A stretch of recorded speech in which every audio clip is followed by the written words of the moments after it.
2026年3月、イギリスの小さな法廷に、静寂が広がった。判事が口を開く。その言葉を、男は信じられない顔で聞いていた。無罪。その瞬間、男の目から涙がこぼれ落ちた。傍聴席にいた家族が立ち上がり、しがらみを越えて駆け寄ろうとする。弁護士が肩に手を置いた。法廷の中が、静けさとおえつとで満たされた。男の名前は、ピーター・サリバン。1983年、強姦の罪で有罪判決を受け、以来23年間、刑務所の中で生き続けた男だ。彼は何度も訴えた。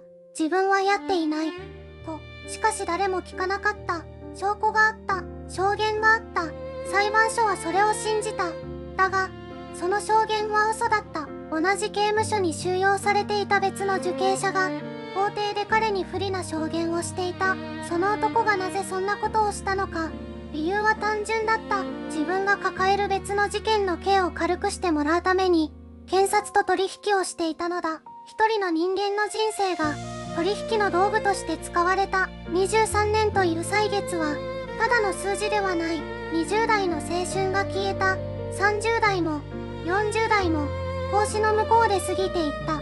家族との時間も、恋人との未来も、すべてが奪われた。そして2026年、DNA の再鑑定と、かつての仲間による内部告発が重なり、真実がついに表に出た。無実が証明された瞬間、彼はどんな気持ちだったのか、怒りか、安堵か、それとも、取り戻せない時間への悲しみか。法廷の外に出た彼は、深く息を吸い込んだ。2026年3月の冷たい空気が、肺に広がる。自由だ。と、誰かがつぶやいた。だが、この物語の始まりは、もっと遠い昔にある。すべては、彼がごく普通の日常を送っていた。あの頃に戻る。1983年、イギリス。その年の春は、どこか穏やかで、優しい光に満ちていた。ロバート・ハリスは、北イングランドの小さな町で暮らす、どこにでもいる普通の男だった。年齢は20代の半ば。背が高く、笑うと目の端に小さなシワが寄る。そんな顔をしていた。仕事は地元の工場での作業員。決して華やかな職業ではない。それでも彼は、毎朝同じ時間に目を覚まし、同じ道を歩いて職場へ向かった。その繰り返しの中に、彼なりの誇りがあった。家に帰れば、妻のマーガレットが夕食を用意して待っていた。テーブルにはいつも湯気の立つスープがあった。二人はまだ若く、笑い声が絶えなかった。子供はまだいなかったが、いつかは家族を増やしたいと、二人でよく話していた。週末には近所の公園を散歩した。サッカーを見に行くこともあった。友人たちと酒を飲み、他愛もない冗談を言い合い、深夜に少し赤い顔をして帰宅する。そんな夜が、彼は好きだった。夢は、大きなものではなかった。いつか自分の小さな家を持ちたい。庭に花を植えたい。老いた両親を、もう少し楽にさせてあげたい。それだけだった。平凡だったからこそ、それは本物だった。誰もが持っているような、しかし誰もが大切にしているような、そういう種類の幸せだった。ロバートには、この穏やかな日々が永遠に続くと信じて疑う理由など、何一つなかった。だが、運命は静かに、足音を立てずに近づいていた。その年の夏が終わりかけた、ある夜のことだった。その夜、ロバートはいつもと変わらず自宅にいた。特別なことは何もなかった。夕食を終え、テレビを少し見て、床についた。ただ、それだけのことだった。しかし、その同じ夜、彼の名前が、ある事件と結びつけられようとしていた。1983年、イギリス中部の小さな町で、一人の女性が暴行を受けた。被害者は深夜に帰宅途中だった。暗い路地で、見知らぬ男に襲われたと証言した。警察は直ちに捜査を開始した。目撃情報はほとんどなかった。物的証拠も、当時の技術では判定が難しかった。捜査は難航した。そんな中、一人の名前が浮かび上がった。ロバート・ブラウン。30代の、ごく普通の工場労働者だった。なぜ彼が疑われたのか、理由は驚くほど薄いものだった。事件当夜、彼は現場近くを歩いていたとされた。それだけだった。確たる証拠はなかった。アリバイを証明する証人も当初は見つからなかった。警察の尋問は繰り返された。ロバートは一貫して無実を訴えた。しかし、捜査の歯車は静かに、しかし確実に、彼へと向かって回り始めていた。そして決定的な瞬間が訪れた。一人の男が、証言台に立つと申し出たのだ。その男は、ロバートとかつて同じ職場にいた人物だった。彼はこう語った。ロバートは、あの夜のことを私に話した。自分がやったと言っていた。と、法廷はざわめいた。被害者の証言と、この男の言葉が重なった。状況は一変した。ロバートは強く否定した。そんな話をした覚えは一切ない。と、だが、誰も信じなかった。あるいは、信じようとしなかった。陪審員たちは評決を下した。有罪。判決が読み上げられた瞬間、ロバートの足元が崩れるような感覚があったという。23年という歳月が、その一言によって始まった。彼は何も盗んでいなかった。誰も傷つけていなかった。それでも、鉄格子の向こう側へと連れて行かれた。後に明らかになることだが、あの証言をした男には、ある、取引、があった。別の事件で重い刑を受けるはずだった彼が、検察と密かに交渉していたのだ。しかし、その真実が白日の下にさらされるまでには、まだ長い時間が必要だった。ロバートの戦いは、今まさに始まろうとしていた。ロバートが連行されたのは、1983年の冷たい朝だった。警察署の取調室は、薄暗く、空気が重かった。彼は繰り返し言い続けた。私は何もしていない。と。しかし、捜査官たちの目には、すでに答えが書かれていた。彼を、犯人、として見る目が、取り調べは長時間に及んだ。疲労と混乱の中で、ロバートの言葉は誰にも届かなかった。弁護士との接見も、十分な時間は与えられなかった。やがて、起訴状が手渡された。強姦の罪、彼にとって、全く身に覚えのない罪状だった。裁判は翌年、静かに始まった。法廷に並ぶ顔の中に、一人の男がいた。同じ留め置き施設に収容されていた。別の事件の被告人だった。その男は証言台に立ち、はっきりとした声で語った。ロバートは私に、自分がやったと告白した。と、法廷は静まり返った。ロバートは信じられない思いで、その男を見つめた。一度も、そんな言葉を口にしたことはなかった。なぜ、この男が自分の名前を口にするのか、その理由を、当時のロバートは知る術がなかった。陪審員たちは証言を重く受け止めた。物的証拠は乏しかった。被害者の証言と、この男の証言、それだけが、有罪の根拠だった。しかし法廷は、それで十分だと判断した。評決が読み上げられた瞬間、ロバートの全身から力が抜けた。有罪。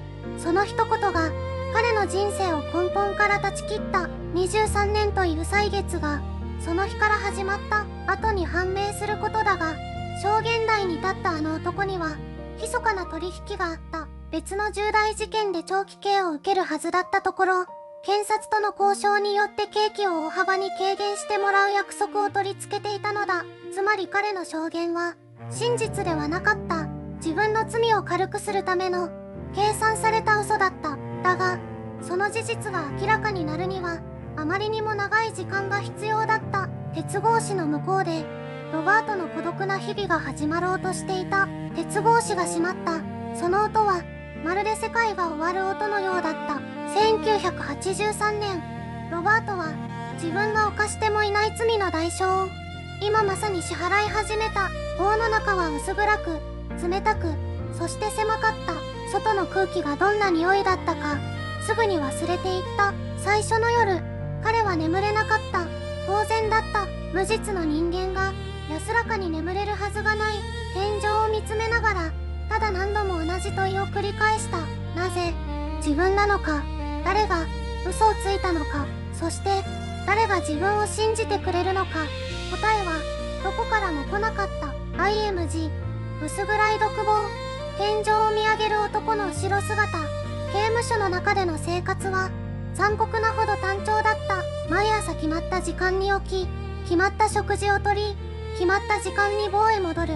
その繰り返しが、一日になり、1週間になり、1年になっていった。外では季節が変わり、人々の生活が続いていた。だが彼の時間は、あの判決の瞬間に止まったままだった。習慣から数年が経つ頃、ロバートの心には深い亀裂が生まれていた。家族の面会は、喜びであると同時に、耐え難い痛みでもあった。会うたびに、母親は老いていった。子供たちは、父親のいない時間の中で育っていった。その事実が、どれほど彼の胸を締め付けたか、言葉にできるものではなかった。何度も、全てを諦めようと思った。もう戦うことをやめれば、少しは楽になれるのではないかと。IMG。面会室のガラス越しに手を合わせる家族と男。しかし、その度に彼を踏みとどまらせるものがあった。それは、証明したいという意地ではなかった。ただ、自分の名前を取り戻したいという、静かで燃えるような願いだった。自分はやっていない。その一言が、23年という歳月を、彼に生き抜かせた。絶望の底で、それでも彼は消えなかった。そしてその孤独な戦いは、意外なところから、動き始めようとしていた。彼のことを、諦めなかった人たちがいたのだ。彼のことを、諦めなかった人たちがいた。刑務所の外で、静かに、しかし確かに動き続けた人たちが、まず、彼の母親だった。息子が収監されてから、彼女は一度も信じることをやめなかった。週に一度の面会、何百通もの手紙、弁護士への電話、行政機関への陳情書、老いた体に鞭打って、彼女は訴え続けた。私の息子は、無実です。と、その言葉を、誰も最初は聞かなかった。しかし彼女は、声を上げることをやめなかった。次に、彼の担当弁護士が動いた。ベテランの弁護士でさえ、一度は諦めかけた。何度再審を申請しても、却下される日々。証拠は古く、証人は口を閉ざした。それでも彼は、ファイルを閉じなかった。机の上には、常に彼の事件ファイルがあった。必ず、何かある。その確信だけを胸に、彼は調査を続けた。そして、一つの市民団体が加わった。冤罪被害者を支援するその団体は、1990年代から彼の事件に注目していた。彼らは独自に証拠を集め、証言を掘り起こし、当時の裁判記録を精査した。見えてきたのは、不自然な点だった。あの証人は、なぜ突然名乗り出たのか。なぜ、他の事件の裁判直後に証言したのか。点と点が、少しずつつながり始めていた。家族、弁護士、市民団体、それぞれが別々の場所で、同じ真実を追いかけていた。彼らの存在があったからこそ、彼は孤独ではなかった。刑務所の壁の外に、自分のために戦ってくれる人がいる。その事実だけが、彼の心に残った灯台だった。そして2026年、その長い戦いが、ついに一つの新しい証拠と交わろうとしていた。2026年、その年が、全ての転換点になった。新しい証拠が、静かに、しかし確実に姿を現し始めた。きっかけは、一通の手紙だった。差出人の名前は、誰も予想していなかった人物のものだった。それは、かつて法廷で証言した、あの元受刑者だった。彼は長年、自分の両親を押し殺して生きてきた。しかし時間は、人の心を変える。老いと病が重なった時、彼はついに沈黙を破ることを選んだ。手紙にはこう書かれていた。あの証言は嘘だった。私は減刑と引き換えに、検察官と取引をした。たった数行の言葉が、23年分の時間を揺るがした。弁護団はすぐに動いた。手紙の信憑性を確認するため、元受刑者への直接接触を試みた。彼は面会を拒まなかった。そして、すべてを話した。法廷でどのような指示を受けたか、何を言えば減刑されるか、事前に教えられていたこと、彼の証言は、驚くほど詳細だった。それだけではなかった。同じ時期、弁護団は別の方向からも真実に近づいていた。1983年の事件当時に採取されていた生体資料が、保管庫の奥に残っていたのだ。長年、誰にも顧みられることなく眠っていた証拠物件。それが、現代の DNA 技術によって再び息を吹き返した。最新の鑑定技術は、当時の技術とはまるで別物だった。分析の結果は、明確だった。現場に残されていた DNA は彼のものとは一致しなかった。23年前、彼を有罪にした証拠の土台が根底から崩れ落ちた瞬間だった。点が線になった。元受刑者の内部告発と DNA 再鑑定の結果、2つの真実が重なり合った時、もはや疑いの余地はなかった。弁護団は全ての証拠を手に再審請求書を提出した。それは彼の人生を取り戻すための最後の戦いの始まりだった。そして法廷は再び開かれることになった。再審の法廷は静まり返っていた。傍聴席には支援者たちが肩を並べて座っていた。誰もが固唾を飲んで見守っていた。弁護団が提出した再審請求書には2つの柱があった。1つは DNA 再鑑定の結果、現場に残された証拠と彼の DNA は一致しない科学がはっきりとそれを示していた。もう1つは元受刑者による内部告発の証言だった。あの日、法廷で彼を有罪に追い込んだ証言。それは真実ではなかった。証人は別の事件の刑を軽くするために検察と取引を交わしていた。見返りに彼の罪を証明してみせたのだ。その事実が今、法廷の場で白日の下にさらされた。検察側は抵抗を試みた。証拠の解釈に疑義を呈し、DNA 鑑定の精度を問題視した。しかし、それはもはや苦し紛れの反論に過ぎなかった。弁護団は冷静に、そして確実に一つ一つの論点を崩していった。裁判長は長い沈黙の後、口を開いた。その声は静寂の中に低く重く響き渡った。本件において有罪を支える証拠の信頼性は根本から失われている。2026年3月23年という歳月を経て、ついにその言葉が告げられた。無罪。たった2文字が法廷全体を揺るがした。彼はしばらく動けなかった。目を閉じたまま唇をかすかに震わせていた。隣に座る弁護士がそっと肩に手を置いた。それだけで席を切ったように涙が溢れた。傍聴席からは嗚咽と拍手が同時に起きた。23年間彼は叫び続けた。誰にも届かないと思いながら、それでも叫び続けた。その声がようやく世界に届いた瞬間だった。しかし無罪判決は終わりではなかった。自由を手にした彼を待ち受けていたのはもう一つの現実だった。23年分の空白をどう埋めるのか、そして失われた時間に誰が責任を取るのか。無罪判決が下された翌日、彼は初めて自分の足で外を歩いた。鉄格子も監視員も点呼の声もない。ただ風があった。ただ空があった。それだけで彼は立ち止まった。23年ぶりに感じる自由の空気だった。しかしその風は優しくなかった。釈放された彼を待っていたのは祝福だけではなかった。両親はすでにこの世にいなかった。息子の無実を信じながら無念のまま言った。彼が最後に父の顔を見たのは法廷だった。母の葬儀にも出席できなかった。23年間で世界はあまりにも変わっていた。街の景色が変わった。人々の話し方が変わった。携帯電話が手のひらに収まるようになっていた。何もかもが見知らぬものに見えた。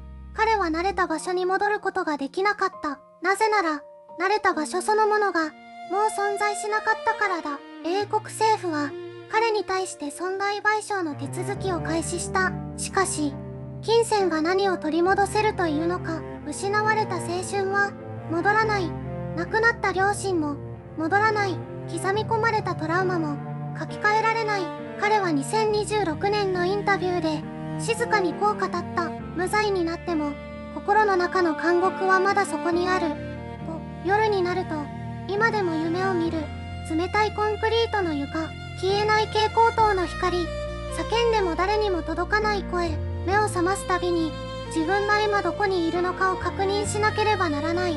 それが23年間の代償だった。一方で彼は前を向こうとしていた。冤罪被害者の支援団体と連携し、同じ苦しみを抱える人々のために声を上げ始めた。自分の経験を誰かの希望に変えようとしていた。正義は遅すぎた。しかし、彼は諦めなかった。それだけは誰にも奪われなかった。では、この物語に本当の終わりはあるのだろうか。エピローグで最後に語るべきことがまだ残っている。2026年、23年という歳月がようやく無実という言葉に変わった。しかし、取り戻せないものがある。失われた20代、失われた30代、そして失われた父との時間。彼を陥れた証人は司法取引という名の逃げ道を使った。検察は真実よりも有罪を優先したシステムが一人の人間の人生を飲み込んだのだ。DNA 鑑定が再検証され、内部告発が光を当てた。それでも23年かかった。なぜこれほど時間が必要だったのか。冤罪は特別な悲劇ではない。制度の隙間に静かに潜んでいる。あなたの隣にも誰かの叫びが届かないまま消えているかもしれない。正義とは何か、真実とは誰のためにあるのか。この問いに簡単な答えはない。だからこそ私たちは問い続けなければならない。彼の23年間は決して他人事ではない。最後までご視聴いただきありがとうございました。